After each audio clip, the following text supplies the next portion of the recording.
मुर्दाबाद मुर्दाबाद मुरारी बापू मुर्दाबाद मुर्दाबाद मुर्दाबाद मुरारी बापू मुर्दाबाद मुर्दाबाद मुर्दाबाद मुरारी बापू चोर है चोर है चोर है मुरारी बापू दलाल है दलाल है दलाल है मुरारी बापू मुर्दाबाद मुर्दाबाद मुर्दाबाद। नमस्कार, अमर उजाला के लिए मैं हूं अमन। काशी में कथावाचक मोरारी बापू का विरोध शुरू हो गया है। उसके कई कारण हैं। इसके विषय में हम चर्चा करेंगे अमर उजाला के वरिष्ठ साथी आलोक त्रिपाठी जी के साथ। त्रिपाठी जी, बताइए क्या है पूरा मामला और इसको लेकर मोरारी बापू ने क्या कहा है?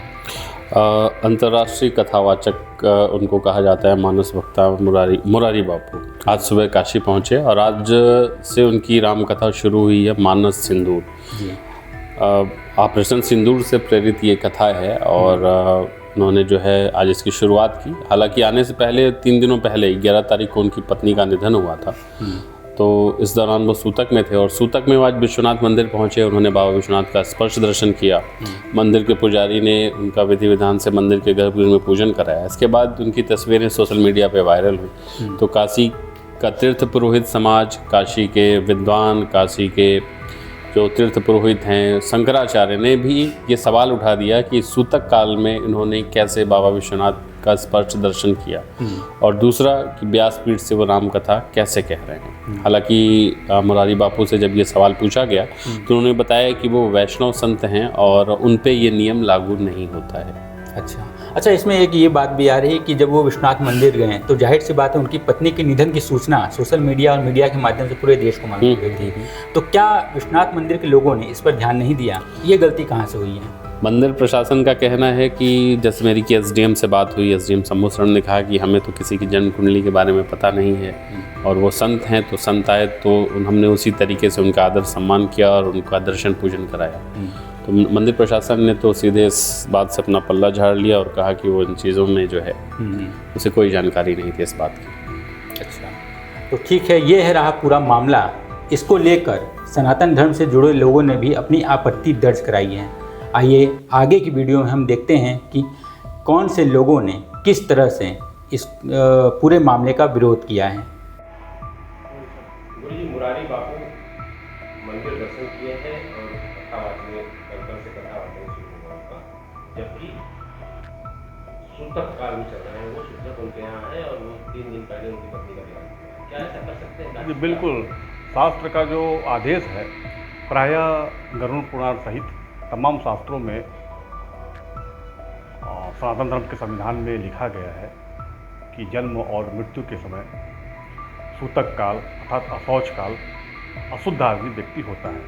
उस समय में मंदिर में प्रवेश, मूर्ति स्पर्श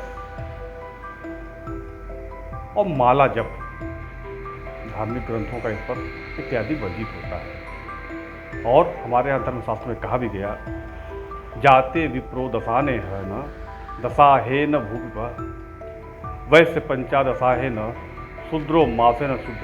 अर्थात ब्राह्मण वर्ण जो है 10 दिनों के बाद शुद्ध होता है, क्षत्रिय जन 12 दिन के बाद शुद्ध होते हैं, वैश्य जन 15 दिन के बाद शुद्ध होते हैं, तो शूद्र जन जो है 1 मास के बाद ही शुद्ध होते हैं। अर्थात ये जो चातुर्वर्ण है, इन सबका जो है शुद्ध का अपना एक संविधान है, उसके बाद ही ये शुद्ध होते हैं। उसके बाद ही मंदिर दर्शन, मंदिर प्रवेश, मूर्ति स्पर्श, माला जप निर्णय, धार्मिक ग्रंथों का स्पर्श इत्यादि करना चाहिए।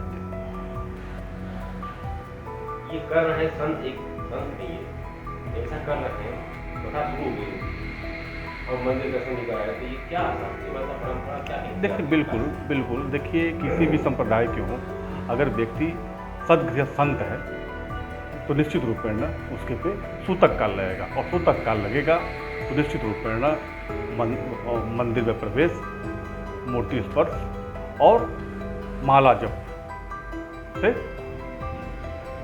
वर्जित बताया गया है शास्त्रों में। इसका वर्जन है, इसको जब तक वो शुद्ध नहीं होता है, अशुद्ध काल में इन सभी कर्मों को नहीं कर सकता। काशी में प्रख्यात कथावाचक मुरारी बापू के द्वारा सूतक की परिस्थितियों में राम कथा कहना घोर निंदनीय है। जब व्यक्ति धर्म से ऊपर उठ करके अर्थ की कामना से इस प्रकार के आचरण करता है, यह समाज के लिए निंदनीय हो जाता है। पूर्व में भी यह जानते हुए कि 32 प्रकार की अग्नि होती है, लेकिन उन्होंने चिता की अग्नि के सामने फेरे दिलवा करके विवाह कराए थे।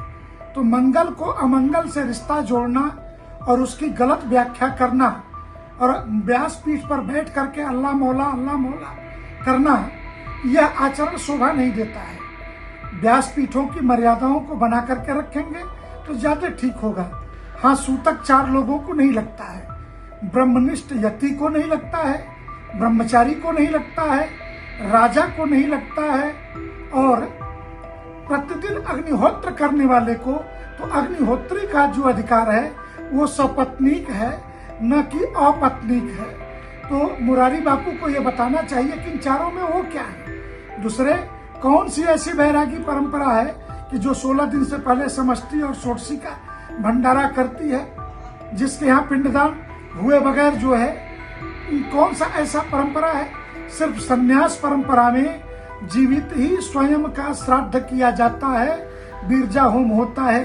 बैरागी परंपरा के अंतर्गत तीनों वैष्णव अखाड़े और 3 सिखों के अखाड़ों में भी 16 दिनों की षोडशी तो सन्यासियों की भी होती है 16 दिन पर ही, परंतु बीरजा होम उनका हुआ रहता है, इसलिए त्रिपिंडी श्राद्ध नहीं होता है, शेष का त्रिपिंडी होता है।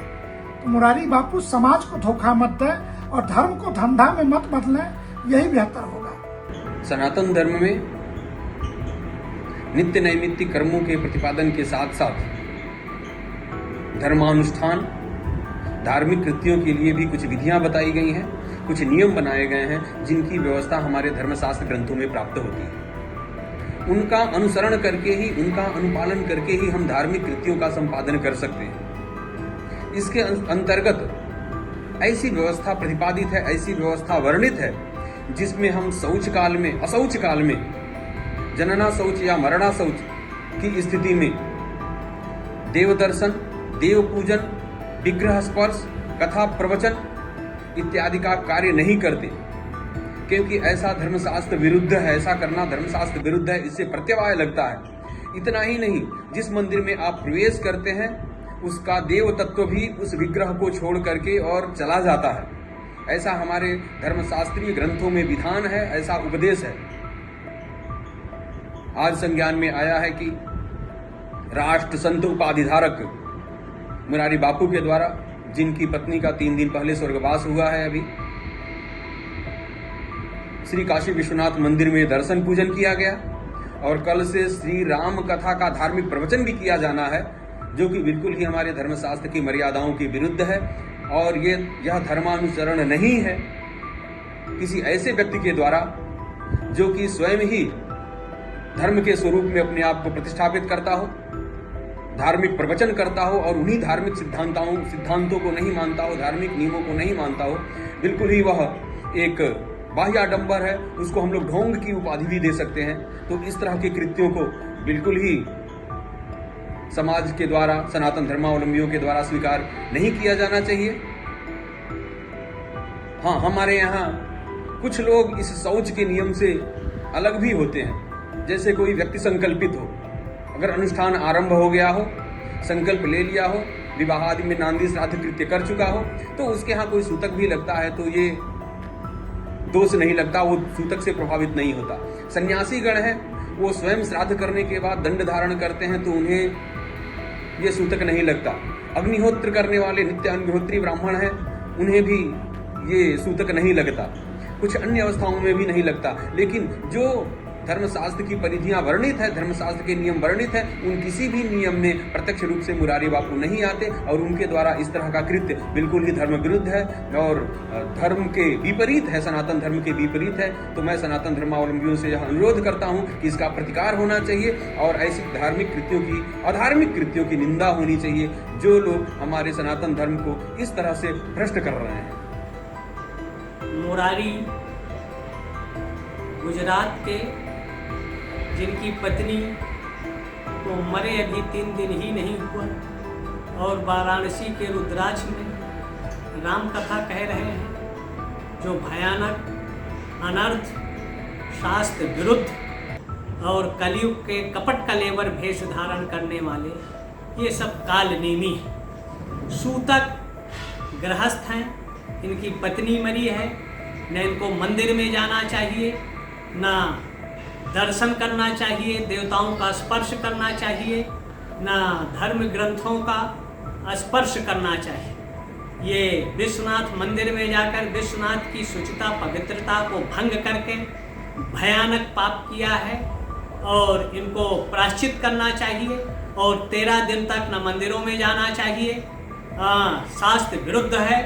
और ये काशी का जो विद्वत समाज है, संत समाज है, मौन है, जो घोर अनर्थ का कारक होगा। और जब ऐसे लोग धर्म विरुद्ध कार्य करते हैं तो उसका परिणाम बेगुनाह जनता भोगती है। हम काशी के संत जनता से आग्रह करना चाहेंगे कि ऐसे लोगों की कथाओं का बहिष्कार होना चाहिए, ऐसे लोगों का सामाजिक बहिष्कार करना चाहिए। माने नहीं मात पिता गुरुदेवा, साधुन शंकर वामय सेवा, जिनके यह आचरण भवानी ते जानव निश्चर संप्राणी। ऐसे निशाचर होते हैं जो कपट के लेवर का भेष धारण कर, जैसे कालनेमी राक्षस था, हनुमान जी जैसे ज्ञानी को भ्रमित कर दिया था, ऐसे ये भ्रमित कर रहे हैं। इनका सामाजिक बहिष्कार होना चाहिए, त्याग होना चाहिए। मैं शंकराचार्य नरेंद्रानंद सरस्वती सुमेर पीठ वाराणसी। अगर आप ये वीडियो YouTube पर देख रहे हैं तो हमारे चैनल को सब्सक्राइब करें और बेल आइकन को दबाना ना भूलें। अगर आप Facebook पर ये वीडियो देख रहे हैं तो हमारे पेज को लाइक करें।